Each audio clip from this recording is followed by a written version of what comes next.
local race in Congressional District 1 is now in full swing now that the primary is over and David Cicilline was victorious. 62% of the vote. I wouldn't be claiming any kind of victory here when only 12% that could vote turned out to vote, and you only got 62% of that.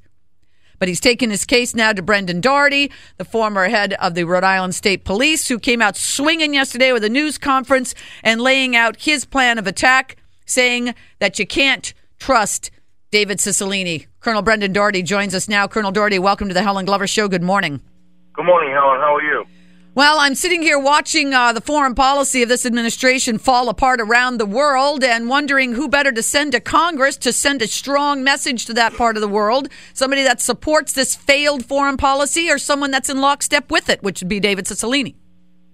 Well, you know, it's a tragedy what happened in Libya, and we need to... it's not a tragedy. It's a terror attack. It's not a tragedy. It's a terror attack against American citizens. Exactly. It is.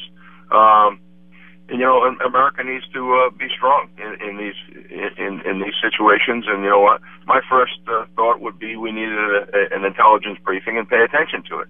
So I think we need to be just like in the situation in Israel and I'm sorry, I had somebody tell me to the car. I'm in my car right now. So you know we need to be vigilant in these areas, and this is a terrorist attack. It's a tragic thing what happened to the ambassador, and America needs to respond to this quickly. We know we have the U.S. Marine Fleet anti-terror security team, anti-terror security. Yeah, the team FAST team. FAST team's heading there with 50 guys. And, yep. I think that it really cries out for further investigation because it may not be just a mob that attacked our embassy. This may have been a well-planned attack on the United States. So I'm not saying that's exactly what happened, but it cries out for a thorough investigation, and the FBI evidence recovery team. I've read that they've already responded, and they're very professional, and I'm sure they'll get to the bottom of it. Now, if we send you to Congress, you'll be debating a lot of these issues. And right now, Egypt wants their debt forgiven, and the Obama administration wants to pour $1.6 billion into that country. Is that something you would approve of, or should that money kind of be on the slow path, a little bit on hold until they get their country in order? Well, you know, obviously, foreign policy is very, very important right now. It's a huge issue. There's so many intransigent issues facing us throughout the world, and the monies that we give to other countries, I think we should reassess how we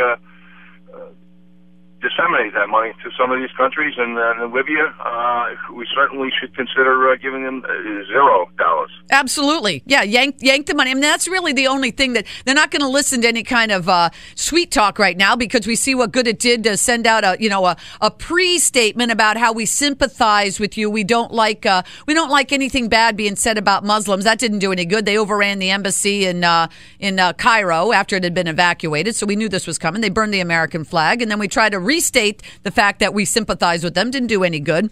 Speaking of money, though, because I agree with you, I'd stop every dime going to Egypt and Libya and any other country right now. Well, let me just say, I think that diplomacy and smart power and soft power is very, very important, and we certainly don't want to be thrust into any wars right now. But we need to lead from the front, and we need to show that America is the most powerful country in the world.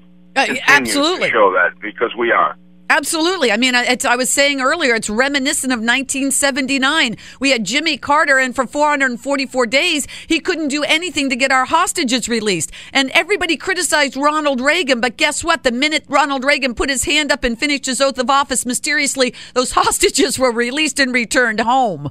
Well, they knew that the other country, the world knew that Ronald Reagan was a tough president. Yeah, he meant business. He was a businessman. He would do what he had to do. But you know, our foreign aid is important, but we need to revisit some of these countries. We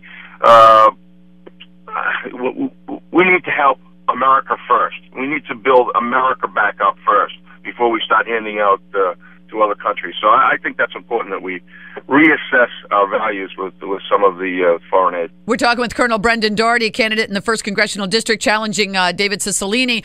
I was also saying earlier, I was trying to, bring it kind of down to bread and butter issues here at home. If I've got a pot of money and I want to make sure that that money is there, who am I going to trust with the money? Am I going to trust Colonel Doherty of the state police, or more going to trust David Cicilline, who stands behind all of his decisions? I'll tell you what, the guy's pretty unshakable when you ask him about the financial situation in Providence. He says his decisions were the right ones. He has no problem with any of the decisions he made, and he was just being overly optimistic. Well, that's fine, but then that tells me I can't trust him with large sums of money. Well, we all know that the cities and towns throughout the United States have been struggling in the last few years. But in 2010, there's no question David Cicilline was deceptive to the voters. And if he wasn't deceptive in 2010, John Laughlin would be our congressman today. And it wasn't only his deception; it was closing out the auditor.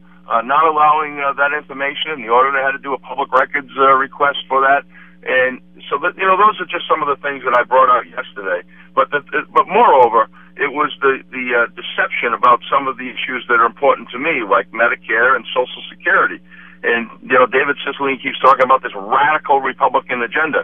Well, let me tell you, folks, David Cicilline isn't even a Democrat. David Cicilline is far left of that. Yes. He's from the progressive movement. That's right. He voted for the progressive budget. Look at this country's going in the wrong direction under people like David Cicilline. So that's why I'm running against him.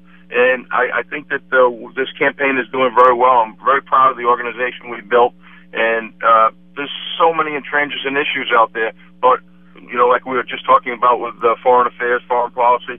But let's get back to how he operated in the city of Providence. He was deceitful, he was deceptive, and he wasn't truthful to the people. And listen, that's the most important thing in a democracy, that we trust our representatives. Well, it's important for you and I, Colonel. Colonel, it's important for you and I, but I'm afraid that there are a lot of people that would rather hear something flowery from David Cicilline rather than change course right now. They think that his progressive style is exactly what's going to get us out of the hole here in Rhode Island. If you want an example about where those types of policies lead us, just look at the city of Providence under David Cicilline. Well, Mayor Tavares has already described that as a Category 5 hurricane. Right. But, and he's a friendly. It comes down to how well he can confuse and mislead the voters, because some people don't pay attention to this, and it's all in the messaging. And for the next 8 weeks, I'm just going to continue to tell people what my stance is on bringing America forward. And unfortunately, he has been misleading some of the voters, namely seniors, in that respect. So that's a challenge for me, and yep. I'm very, very confident that I know we're doing well in this race. And I'm very confident we'll win it. But it's a challenge. I have to just keep reminding the seniors about my position on Medicare, my position on Social Security, which really has married the Simpson-Bowles report commission. So, we have 8 weeks left, and I'm just pleased with the traveling throughout the 1st District and the people I'm meeting and what they have to say about our campaign. And just very pleased with the way it's going. If I were you, Colonel, not that I want to tell you how to run things, but I'd be hammering home what you just told me, that this is not your father's Democrat representative. We're not talking JFK, FDR, and that's what the seniors see when he walks in. All they see is a D. You have to remind them over and over again, this is a hijacking of the old Democrat Party. This is the progressive liberal wing that doesn't do anything except run up huge deficits, and the hell with your retirement and your costs. Then we'll just have more people on disability and more people on unemployment, and we'll whistle past the graveyard. Exactly. And what we have in the last 4 years is a failed policy. We need change. We need to change the change in Washington. Do you think that message is resonating? Do you think people understand that there's a hijacking of the extremist wing of the Democrat Party led by people like Sheldon Whitehouse and David Cicilline? Absolutely. Well, let me just tell you, David Cicilline voted for that progressive budget. It was widely rejected by 108 of 155 Democrats in the House of Representatives, including Representative Jim Langevin.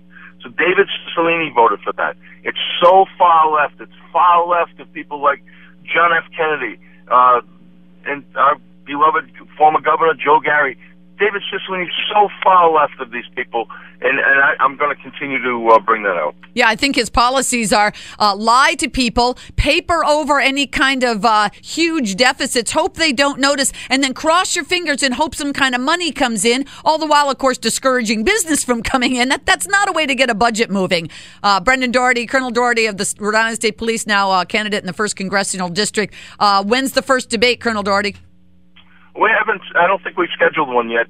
We wanted to wait till after the primary, so I'm meeting with my team actually this morning in a couple of hours, and that's one of the issues that will come up because there have been some requests, but we can't accommodate everyone, so we'll see. Well, the forum is open here on the Helen Glover Show. We hosted one between John Laughlin and David Cicilline before, so it's certainly you name the time, we're here, and I'd be happy to moderate it.